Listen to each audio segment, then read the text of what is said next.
Hi, I'm Lydia Bennett, a woman who once thought love was enough. I believed in trust, in partnership, in the promises made at candlelit dinners and whispered late at night. But when the man I loved showed me a contract designed to erase me, I realized I had to show him who I really was, and what I already had. The air in the restaurant was thick with the scent of expensive perfume and roasted duck. Laughter bounced off the high ceilings. It was our engagement party, a room full of people who were supposed to love us. Daniel stood beside me, his arm wrapped tightly around my waist. He felt like home.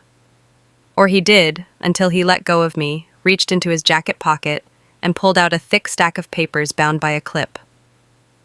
Before we dive in, make sure to like this video, subscribe to the channel, and drop a comment below telling me, where in the world are you watching from? I love seeing how far this story travels. He held it out to me. In front of my parents, his parents, and all our closest friends, he smirked. It wasn't his usual charming smile. This one was sharp and cold. "If you really love me," he said, his voice loud enough for everyone to hear, "you'll sign the prenup." A wave of murmurs washed over the room. My mother's smile froze on her face.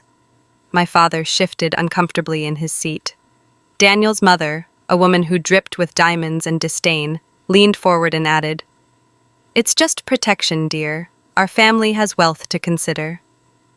I looked down at the document in my hands. The paper felt heavy like a tombstone. My hands began to tremble. Daniel and his family probably thought it was fear. They thought they had me trapped, a little bird in a golden cage. But they were wrong. The trembling wasn't from fear.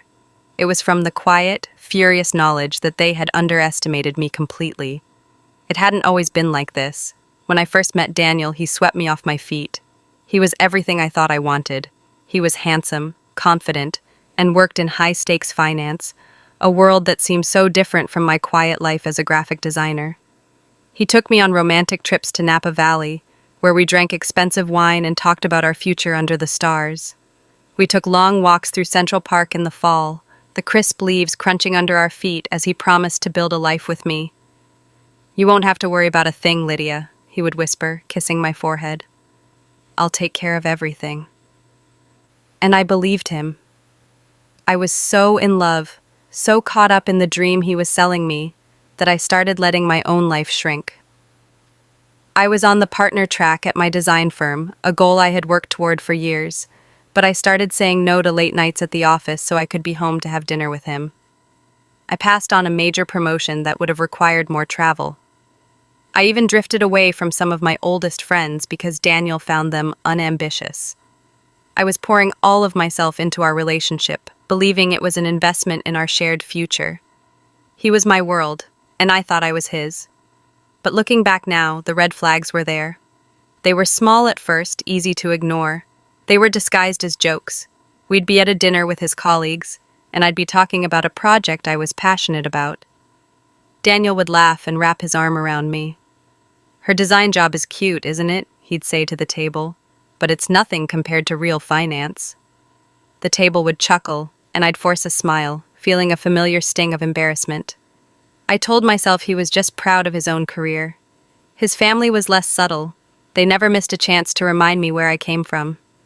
His mother would look at my clothes and say, "That's a lovely dress, dear. Is it from one of those department stores?" His father would talk about their family's legacy, their properties, their investments, and then look at me with a dismissive air. "You're marrying up, you know," his sister once told me at a family brunch, her voice a low sneer.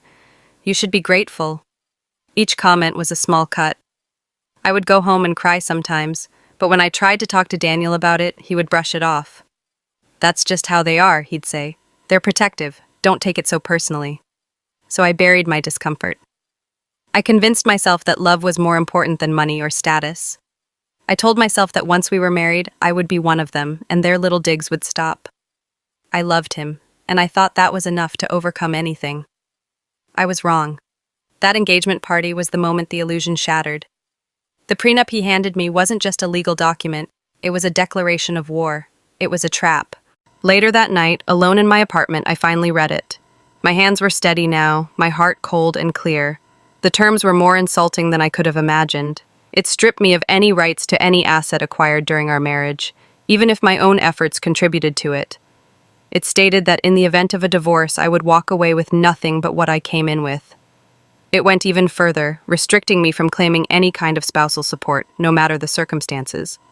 It was designed to ensure that if things went wrong, I would be left completely destitute, erased from his life as if I had never been there. They all expected me to break. They expected me to cry, to argue, and then, ultimately, to sign it just to prove my devotion and keep my seat at their table. They thought my love for Daniel would make me accept any humiliation. They saw me as weak, dependent, and desperate. Instead of reacting, I just smiled. It was a small, quiet smile, just for myself. I took the papers, put them in my bag, and went home. As I reread the cruel clinical language, I didn't feel despair. I felt a strange sense of calm. I thought about my own past, the one they knew nothing about. What they didn't know was that while I was working my cute design job, I was also building something else in secret. For 5 years, I had poured every spare hour, late nights, early mornings, weekends, into developing an online organizational platform. It was a simple idea, born from my own frustrations, but it solved a problem people had. I nurtured it, grew it, and 2 years ago, I sold it to a major tech company. The sale wasn't announced in the headlines. It was a quiet acquisition. I never told Daniel, not because I was hiding it, but because it was mine. It was my achievement, my safety net, something that belonged only to me. After the sale, I didn't buy a fancy car or a new wardrobe. I hired the best financial advisors I could find. I quietly invested my earnings into a diverse portfolio of stocks, real estate, and promising tech startups. While Daniel and his family were looking down on me, my wealth was growing silently in the background. My portfolio was now worth nearly $69 million. I remembered all the times I had sat at their dinner table, feeling small. I replayed the memories in my head, but this time, they didn't hurt. They felt different. I remembered a Christmas dinner where Daniel's father had patted my hand condescendingly. "You're a very lucky girl, Lydia," he'd said, his voice booming across the table. "My son is a great catch. He could have had anyone, but he chose you." The implication was clear. I was nothing, and I owed them everything. I had just smiled politely and said, "I'm very lucky to have him." Inside, I was thinking about the 7-figure real estate deal I had closed that morning. I remembered Daniel's sister, Charlotte, cornering me in the kitchen at a summer barbecue. "I just want you to know," she'd sneered, "don't expect us to treat you as an equal. We protect what's ours." I had just nodded, my mind on a call I'd had with my investment manager about a new tech IPO. I had smiled through all their humiliation, all their little power plays, all while silently knowing that I stood on stronger financial ground than all of them combined. Their wealth was old, inherited, and something they used as a weapon. Mine was new, earned, and something I used as a shield. A week after the engagement party, the pressure started. Daniel called me every day. "Have you had a chance to look at the papers, honey? My parents are asking." His tone was light, but there was an edge to it. The final push came at the following Sunday dinner at his parents' estate. The meal was tense. No one mentioned the prenup, but it was the only thing anyone was thinking about. As dessert was served, Daniel's father cleared his throat. "Lydia," he said, his voice formal, "we need to discuss this document. We can't move forward with the wedding plans until this is official. Have you signed it yet?" All eyes turned to me. Daniel looked at me, a pleading look in his eyes that was mixed with an unmistakable command. His mother sat perfectly still, her expression like stone. They had me cornered. This was the moment of my surrender. I calmly placed my napkin on the table. I reached into my tote bag, which I had placed beside my chair. But I didn't pull out their prenup. I pulled out my own binder. It was sleek and black, professionally bound. I opened it and laid it on the table. Inside were the audited statements of my portfolio, my assets, my companies, all independently valued. The final summary page was on top, the number printed in bold, clear type. $69,000. I slid the binder across the polished mahogany table toward Daniel's father. I spoke softly, my voice perfectly steady. "You wanted protection," I said, looking each one of them in the eye. "I already have mine." Daniel's face drained of all color. He looked from the binder to me, his mouth opening and closing with no sound coming out. He looked like he had seen a ghost.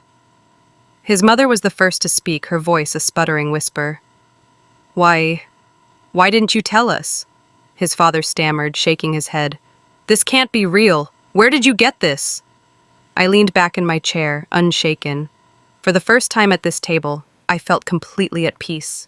The power dynamic had not just shifted, it had been completely annihilated. The trap they had so carefully set for me had backfired spectacularly.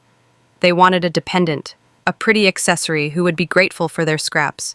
They couldn't comprehend that the woman they saw as nothing was, in fact, untouchable. And their prenup? It was completely irrelevant.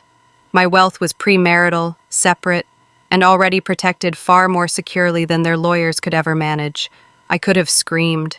I could have listed every insult, every condescending remark, every moment they made me feel worthless. I could have thrown their hypocrisy in their faces. But I didn't need to. I chose silence over rage. My power wasn't in yelling, it was in the quiet truth laid out on their dinner table. I stood up. I took their unsigned prenup from my bag and placed it gently on top of my portfolio. "Thank you for dinner," I said. Then I turned, walked out of the dining room, out of their house, and out of their lives. I never looked back. In the weeks that followed, Daniel sent a flood of desperate texts and voicemails. They were a mix of apologies, confusion, and accusations. "How could you not tell me?" one message said. "We could have been a real power couple," another one pleaded. He didn't get it. He never would. He wasn't in love with me. He was in love with the idea of a woman he could control. I never replied. I poured my energy into things that mattered. I started a charitable foundation to help young women from underprivileged backgrounds start their own businesses. I traveled, not to escape, but to explore. I rebuilt my joy piece by piece on a foundation that no one could ever take away from me. And that's how I learned that real love doesn't come with conditions or contracts designed to erase you. True partnership is about building each other up, not protecting yourself from the person you claim to love. If you've ever been underestimated or told you're less than, remember this: your worth is not determined by their opinion, and sometimes the greatest power speaks loudest in silence. If this story hit home, please like, subscribe, and share. And tell me in the comments, what would you have done if you were in my shoes?